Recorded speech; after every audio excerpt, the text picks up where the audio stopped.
This podcast episode is sponsored by River Rat Rafts. Looking for a quality, affordable inflatable boat this season? Then look at River Rat Rafts. It's no surprise that River Rat is known for their stronger build, better frame, and quick setup, as well as portability. See for yourself at riverratfishing.com. That's riverratfishing.com. Try the difference with River Rat Rafts. Hey guys, before we begin today's episode, just a quick reminder, a little bit of housekeeping here that we just want to touch base on. And that's the Fly Fishing Insider podcast. We are offering our lodge promotional program. So if you're a fishing lodge or an outfit that's looking to get more bookings and more clients this upcoming season, definitely reach out to us because our lodge program is for you, and it works, it's proven, and it gets you the clients that you need. So to learn more about our lodge program, definitely go to the flyfishinginsiderpodcast.com, reach out to us on that platform, and someone will be in touch with you about our lodge program. So without further ado, let's get back into the show. So, all right, guys. Welcome to the Fly Fishing Insider podcast. I'm your host, Greg Keenan. This is season 3 of the Fly Fishing Insider podcast. In this episode, we aim to bring you the biggest and best stories from those who work and make our fly fishing industry truly great. The Fly Fishing Insider podcast dives deep into the past, present, and future of all our guests, uncovering their amazing stories and journey. Join us each week as we interview a new podcast guest. Also, if you're new to the show or not yet a subscriber, make sure you hit subscribe after this episode. Welcome to the Fly Fishing Insider podcast. Today our guest is Derek Stewart from the Native Rod Company. Derek, welcome to the show, man. Yeah, thanks for having me, buddy.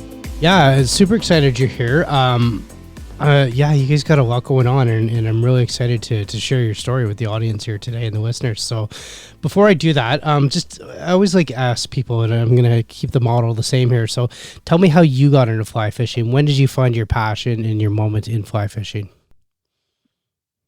I think, it started at a younger age, whipping around a fly rod. But when it really caught my attention was when I lived in South Texas, which, ironically is not really where people really find themselves fly fishing, for the first time. But for me, that was when I really, picked up the passion for it, chasing reds and some speckled trout and stuff like that in South Texas. Cool. And how long have you been doing that for now? Since 2013, so 7 years. Yeah. And you're all in on this, aren't you? How old are you? I'll be 31 in 3 weeks. 31 in 3 weeks, and you've been fishing. Yep. You're all in on it. I mean, you got the concept of creating a fly rod company. Like, walk me through. Like, you started fishing. You love fly fishing so much. You're like, man, I got to just start designing and crafting my own fly rods. Like, how did this even come to you? To one, I've been fishing twice as long, and I would never do that. So I just like the mechanics of things.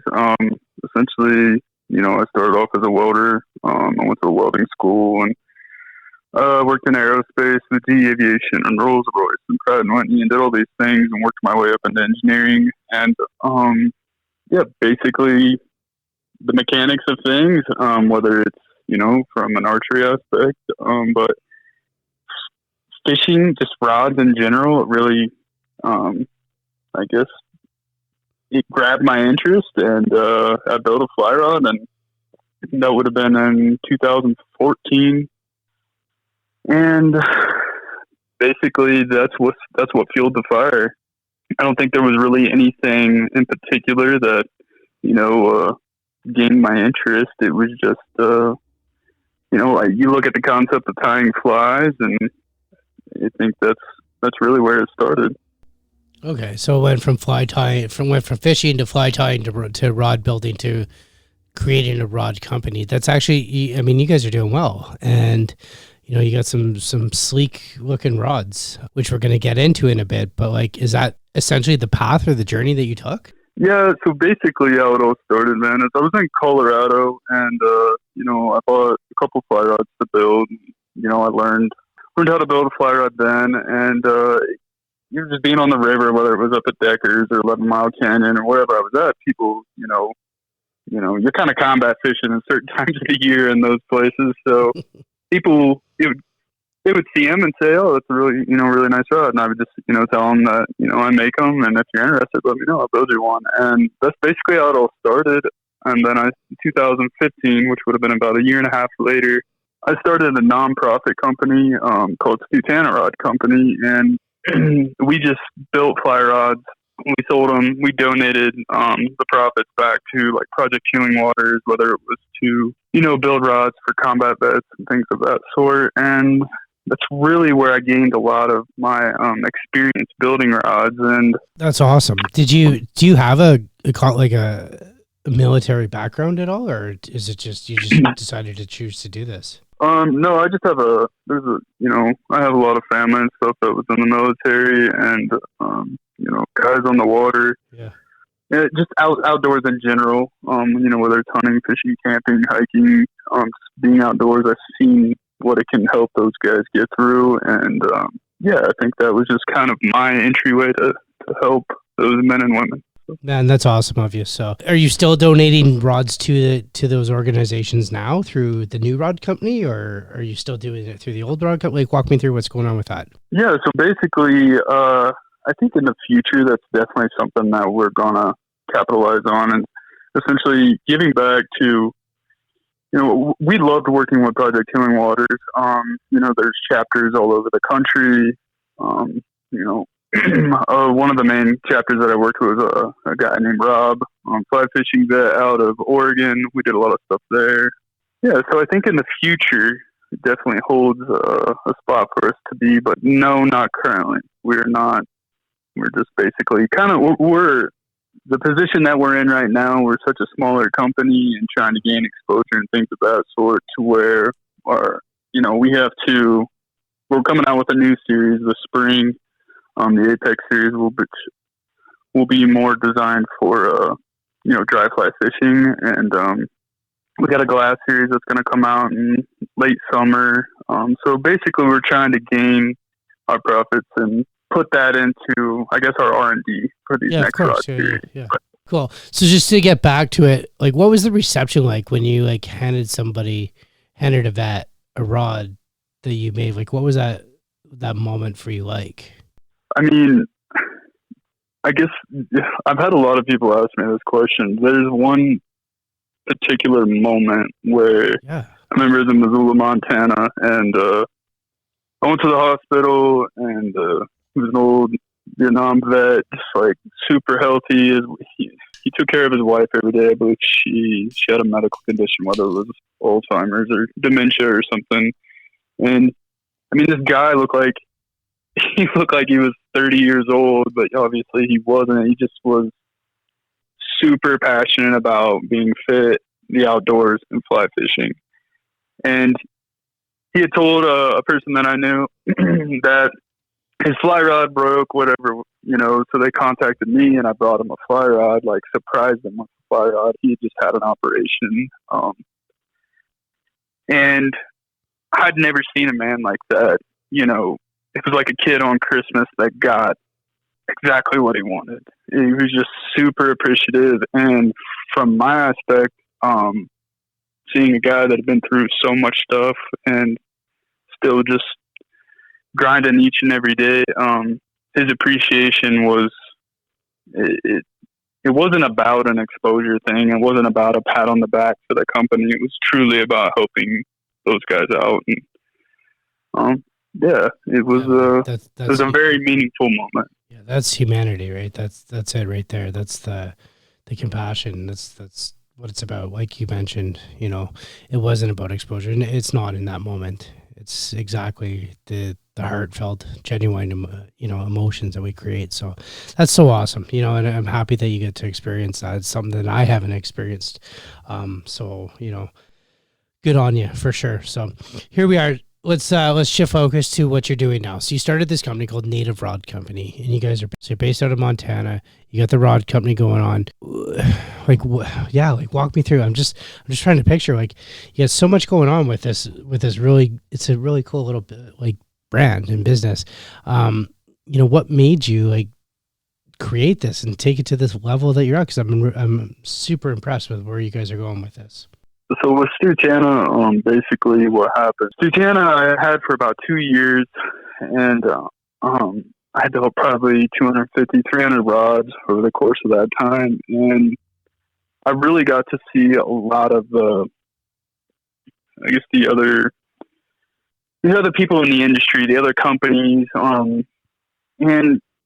I thought just all along, I thought that it lacked some componentry, or why did these rods keep breaking and things of that sort. And I always kept that in the back of my mind. Obviously I was building off of a lot of these people's blanks, and and then in 2018, long story short, my mom, she had unexpectedly passed, and I kind of put a halt to the company and just told everybody that, hey, I had to go back west and handle a bunch of things. So I was no longer in my atmosphere of fly fishing. Yes, you can fly fish. There's a bunch of smallmouth and the Mad River in Ohio and things of that sort, but it's not like being in Montana where you can walk out your back door and go. So I took care of those things, and meanwhile, people just kept reaching out to me and expressing that, hey, I think you should start your own rod business. And it was always in the back of my head, and I just thought, man, with the industry, and it's like going to be so hard to gain exposure. You got companies that have been, doing this 30, 40, 50 years, and it just sounded like overly complex. And then once I finally made the commitment to come back to Montana, whether that was going to be a year, 6 months, whatever it was, I finally, I went all in and decided to start this company. And yeah, that would have been in July of 2019 is when we started R&D with the blanks, and reaching out to companies like Flexcoat, which is, our epoxy that we use on all of our wraps. Everything from the cork to the reel seats, and snake brand guides, and so I wanted to take the best componentry, and Mike McFarland, he's the guy I worked with to design my rod tapers and all that sort. So basically, that all bottled up into what has then been released in July. Nice. When we look at this and you look at the big picture here, let's talk about your rod tapers and all that, because you got so much going on. And I want to talk about each component of it. So let's talk about Mike McFarland and the rod tapers. How does he play a part, and who is Mike McFarland for those that might not know? Yeah, so Mike McFarland, he's a lot of people call him, the Godfather. Mike's I call him the Bill Belichick of rod design. I mean, he's just he's a mad scientist. He gets it. He won't build you, or design you anything with poor structural integrity. That's the last thing, So Mike and I worked together for about 4 or 5 months on designing our Baron Series rod. And Mike is just, Mike owns his own rod company, but him and I worked together to design my rod tapers and design the purpose that I wanted to go, for directions of, being out west where it's really windy, whereas, his direction might be more for the 10-footer for the nymphing aspect. Mm-hmm. But yeah, Mike's, he's really well known, and I'd say behind the scenes in the fly rod industry, or fly fishing community or industry. He's located in central PA. Yep. Yeah, he's a very, very smart guy. Absolutely, right? And so he brings a crucial component to your brand and to your business. I mean, the tapers are there, the technology's there, and that's what I'm going to ask about next is what technology is into your rods? Like, what makes your rods your rod? Well, so, basically my concept was of fishing a lot of rods throughout the years, being a custom rod builder, I'm not going to name companies or do anything like that, but there's a lot of companies in the industry that lack structural integrity. So that's uno to me. Mm-hmm. Okay, so when you go out and you're on you fly to South Texas or you're going to Belize or wherever, you want to know that rod, okay, I don't have to worry about that. And it just seemed like a lot of these pinnacle rod companies, the rods would break, and then it would take 6 months to, 3 to 6 months to get it back. And, which is a whole other topic on the warranty process. But Oh, Yeah, so I just it'll thought, come up. Just a forewarning. It will come up in conversation. But go ahead. Go ahead. Yeah. So basically, I, shout out to Scott. Scott is a great company. Mm-hmm.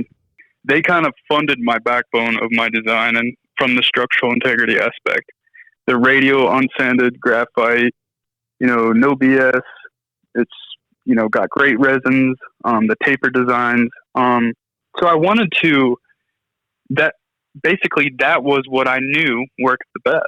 So I wanted to capture that into my rods and make sure, okay, you look at it from a structural integrity standpoint, all these companies that sand down graphite, they do it for a reason. They do it to reduce weight, but you're losing structural integrity. Correct. So I get it, there's a give and take. So, but for me, I want my rod's going to perform to your expectation, but you're also going to have that structural integrity. So that was something that I really wanted to capitalize on. And then from the other aspect would be the taper designs that, right now we only have the one taper design, which is the Baron series. And that's more of a faster action rod. It's a great nymphing rod. It's got, great flex and recovery rate. But then again, you can chuck streamers, if you're a guy, that wants to predominantly nymph, now would I throw dries on it? You can throw dries, hoppers and things of that sort, but I wouldn't, you're throwing tricos and stuff, a very spooky fish with that rod. Mm-hmm. So our concept is to build rods for purpose. So if you go to our website or anything like that, that's one of our highlighted, potions for our rod company is that you got to have, an arrow in your quiver for, different aspects of fishing. There's no such thing as a dual rod that peaks performance in every single aspect. So yeah, that's why us fly guys have multiple rods, right? Exactly. I mean, yep. I don't know too many hardcore or non-hardcore like fly fishers that they're like, no, I only have one rod and I only fish one rod. Saying that, there's that exact reason why, because each rod performs in a different way, how we want it to for fishing. So let's talk componentry and stuff like that. Where are you sourcing this stuff? Where are you getting these componentries? Where are you getting your cork? Where are you getting your guides? Where like, yeah, man. Yeah, so we'll start with the guides and reel seats. So Mike McCoy, Snake Brand, which is some companies out there that use Snake Brand as well. Mm-hmm.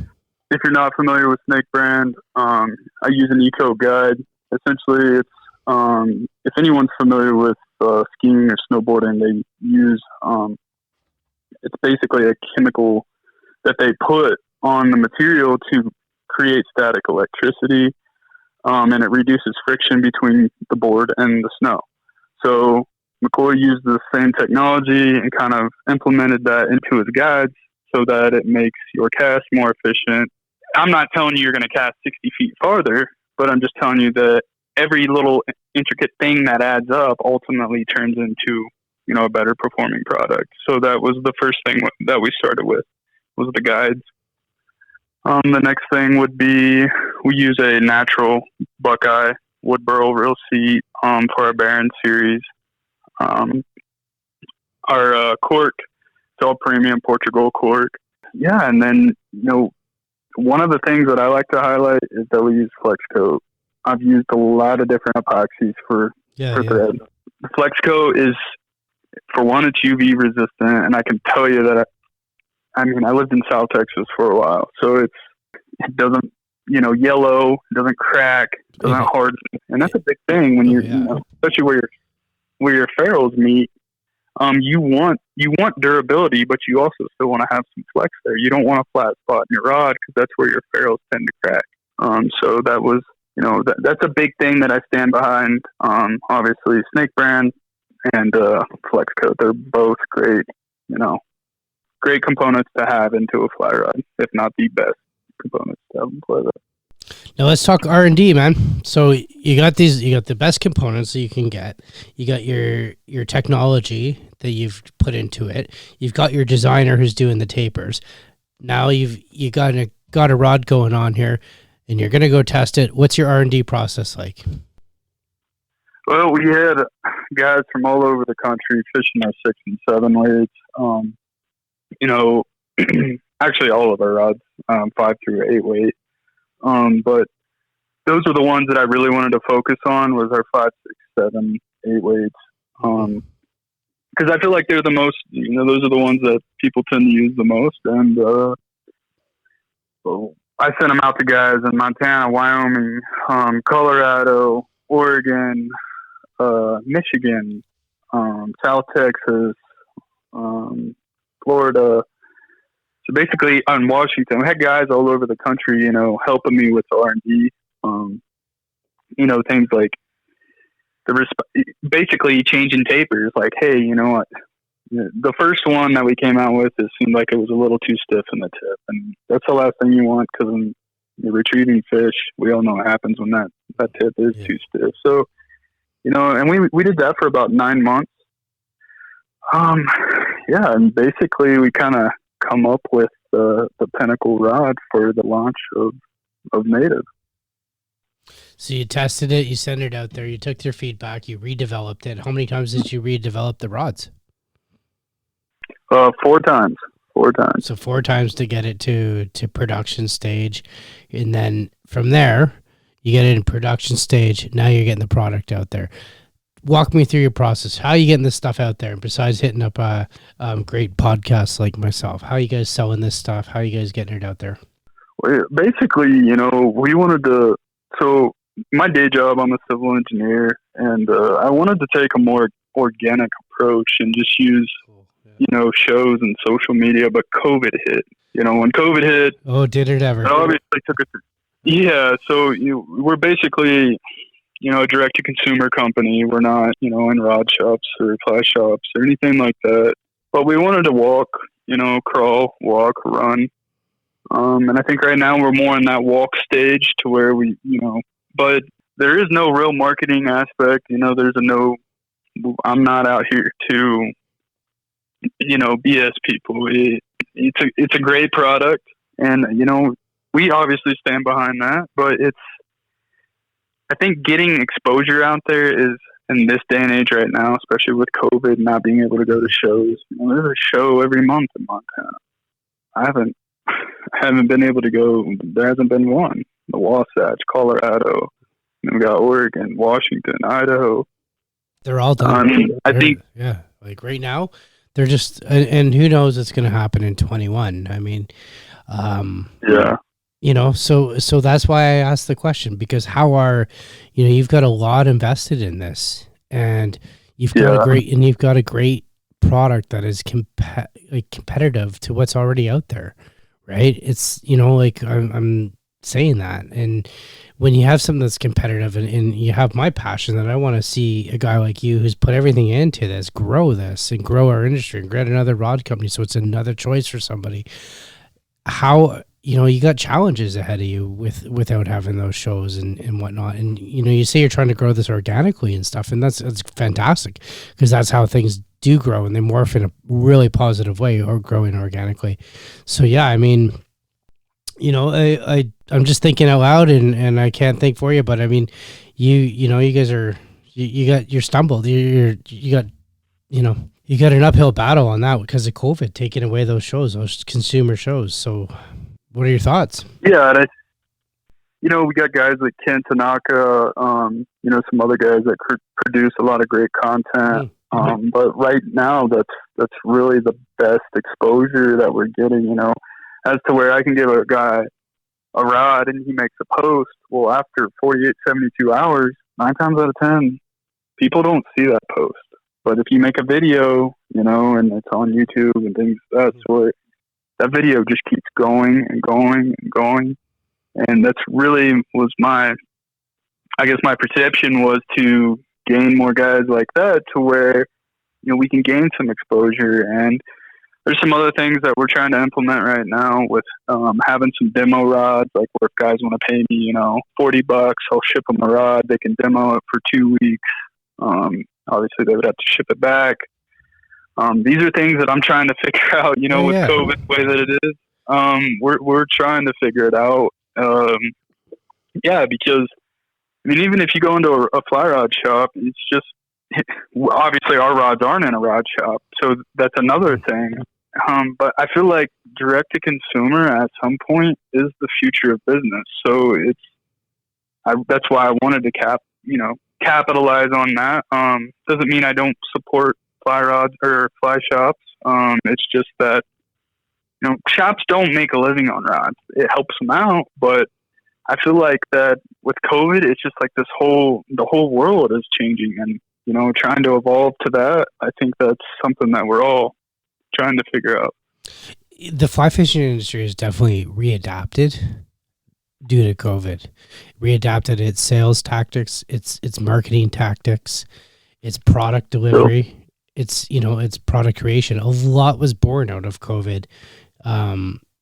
For the fly fishing industry, a lot of apps, a lot of podcasts, for instance, a lot of stuff was born out of COVID, in that regard. So yeah, and do I agree that a direct to consumer? For sure. I mean, look at Amazon stock during COVID. Like it was on, it's always been on fire, but now it's even more on fire. And delivery guys and this and that. Like, so direct to consumer is it is definitely a model that is not. It's not new. Let's face that. A lot of these fly fishing rod manufacturers do offer direct to consumer. Do you know what I mean? They're not exclusively rod shops or fly shops anymore. Right. So it's not like it's not like you're reinventing a wheel there. But on the other hand, it's definitely a great model to right now to do, especially in times of uncertainty as well. Yeah, and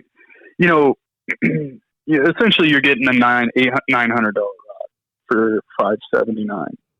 So that's by cutting out that was another aspect. From the consumer's perspective, is that wait, that one's $900. This one, so that was another reason why we took that approach. Now, like I said, whether or not we eventually are in rod shops, or fly shops, I have no idea. Mm-hmm. Excuse me, I don't know why I keep saying rod shops.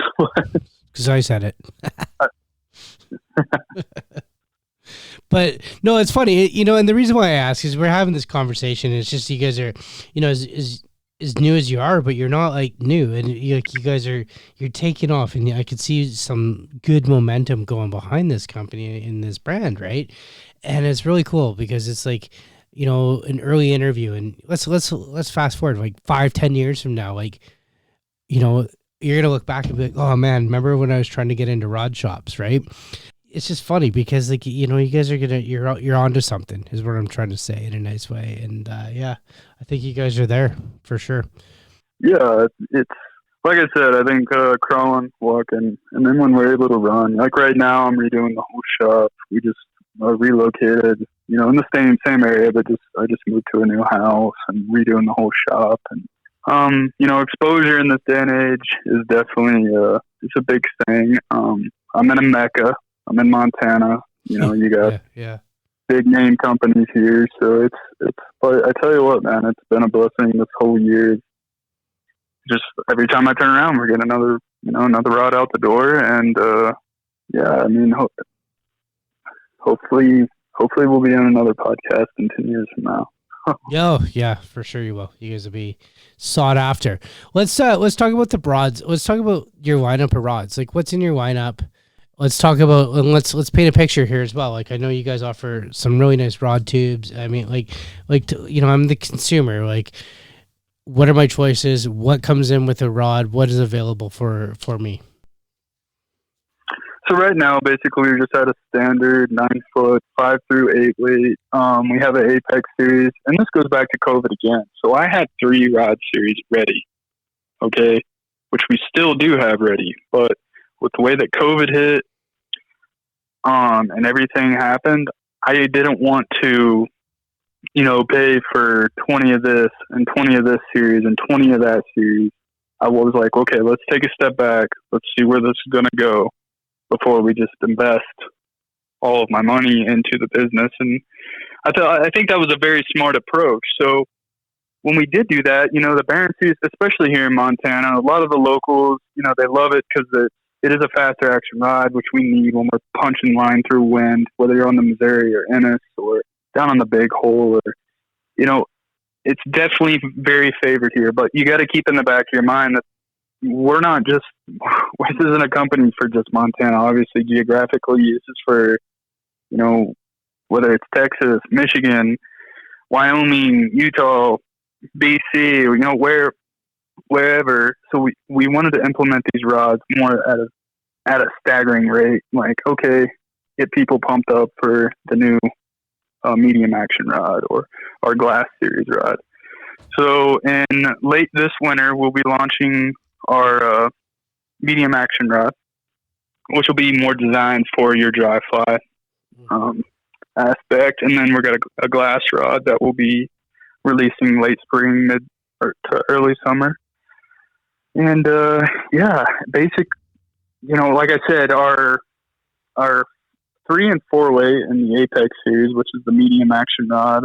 I think those are going to be 8.6, and then the 5 and 6 will be 9-footers, and then the glass rods are going to be 7.6 and 8-foot. Dereck, tell me about the purpose, like why the name Native? A lot of people ask me that question. So basically, I think it's native to water. So like, what's your native water? Where, what species do you fancy?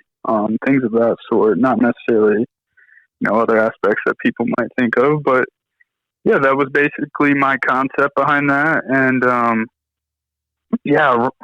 right around the time when I come up with the name and had all this design work, obviously some other branded companies with the word native come out, which was a little concerning, but no one in the fly fishing industry. I like the authenticity of that for sure. So Dereck, sounds like you guys got a lot going on over at Native, and I'm sure, as positive everything is. I mean, was it always this positive? Tell me about some challenges that you guys faced or are still facing.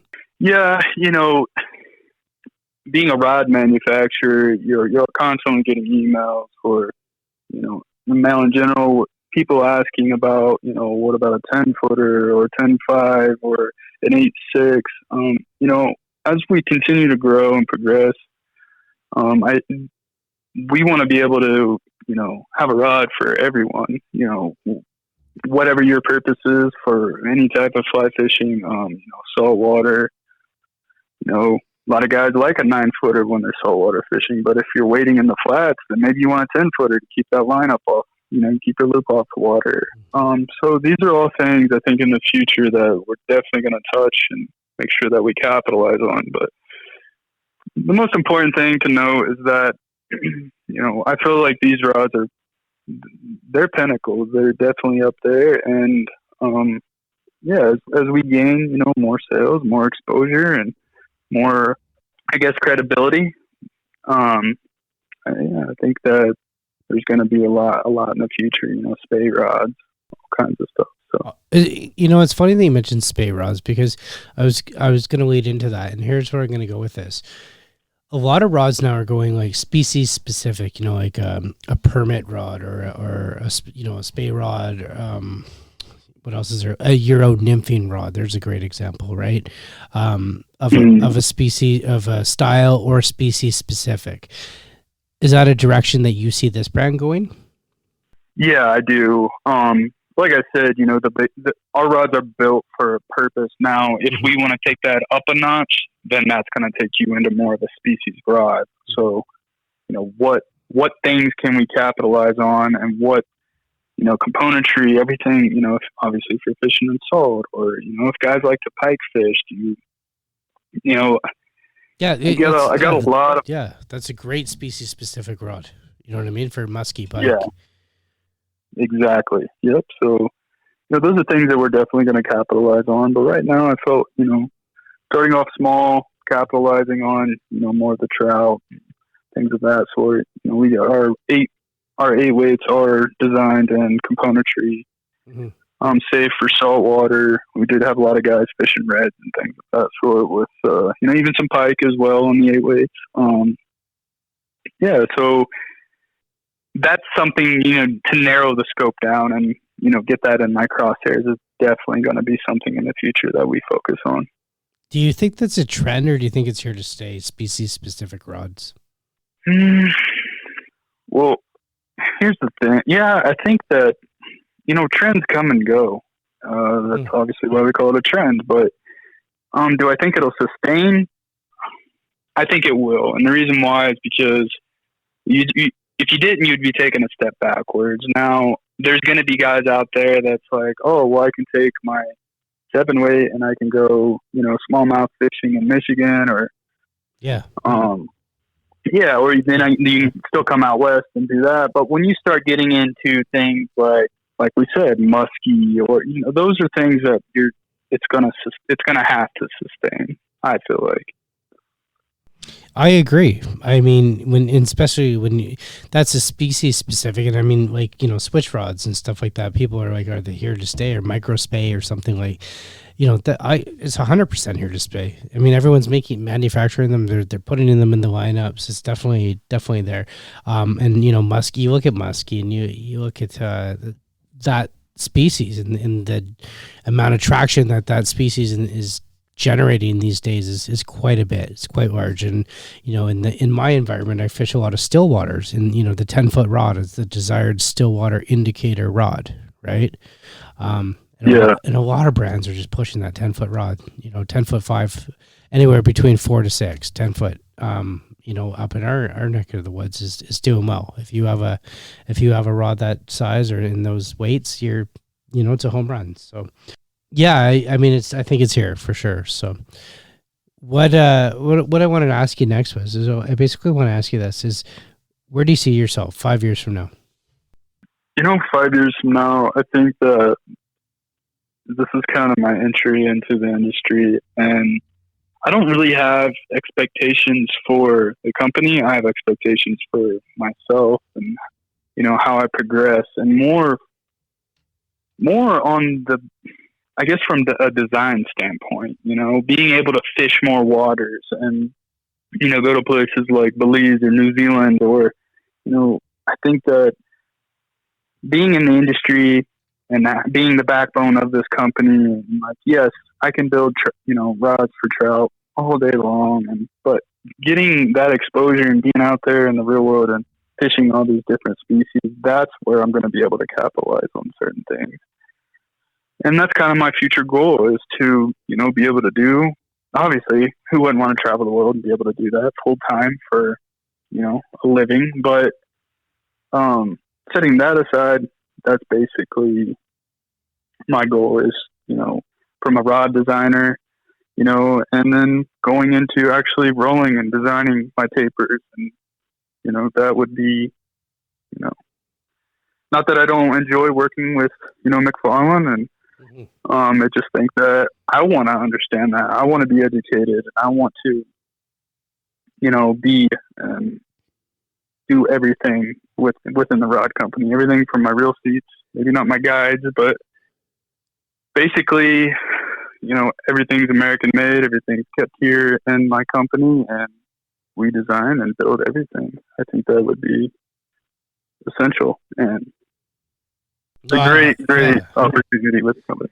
Yeah, no, I love it. It's awesome goals to put on yourself, and as a brand, I think it's fantastic. So for sure, like, how satisfying would it be to be like a complete rod build start to finish? From design to tapers to just everything, right? Like sourcing and whatnot. So I'm sure. What? I really, one of my idols from a rod building standpoint, like, Tom Morgan. I don't know if you've ever read his story and just the kind of person he was. And I've been able to talk to a lot of people in the community that knew Tom personally, guys like Glenn Brackett, Mike McCoy, and it's just, to have that dedication and that attention to detail and that concept and, all the understandings of what goes into creating, a pinnacle rod.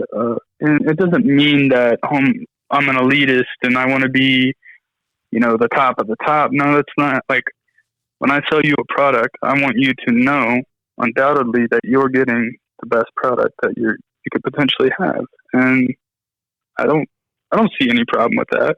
But that's my goal, man, is looking up to a guy like that, it's not a bad goal to keeps have. me motivated. It's not a bad goal to have. I mean, hey, if you're a rod builder, why not aim for the stars, right? So fantastic. Right. So definitely, Derek, we're any parting words for anybody? Do you have any parting words for any listeners out there?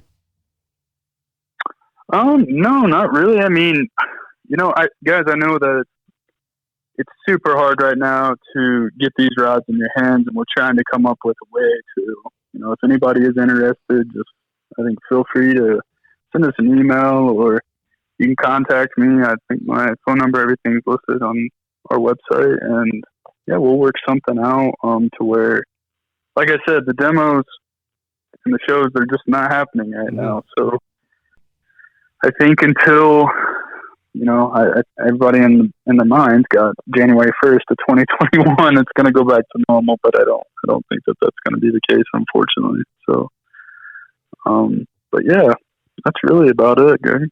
No, I hear you, man. So, well, you know what? We wish you guys the best. We know you're going to do well, and we're going to be following your journey along on social media. And of course, we'll reach out to you every now and then as well.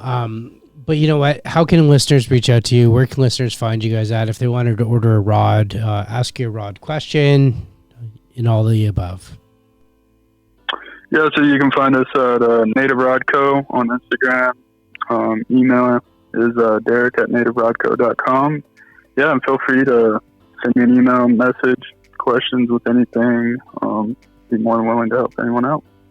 No worries, buddy. And we're going to put all those details within the show notes so people can find you as well. So, Derek, I want to thank you guys today. I definitely want to thank Native Rod Co. You guys you're absolutely killing it. Like, you guys are doing so well. Listeners, definitely check out his website, check things out. So, for sure. And, listeners, I want to thank you guys as well. Well, thanks, Greg. I appreciate it a lot, man. Yeah, anytime, buddy. All right. You've been listening to the Fly Fishing Insider podcast. If you enjoyed this episode, tell us by liking this episode and subscribing to the show. Also, don't forget to follow us on Instagram at Fly Fishing Insider Podcast. See you next week.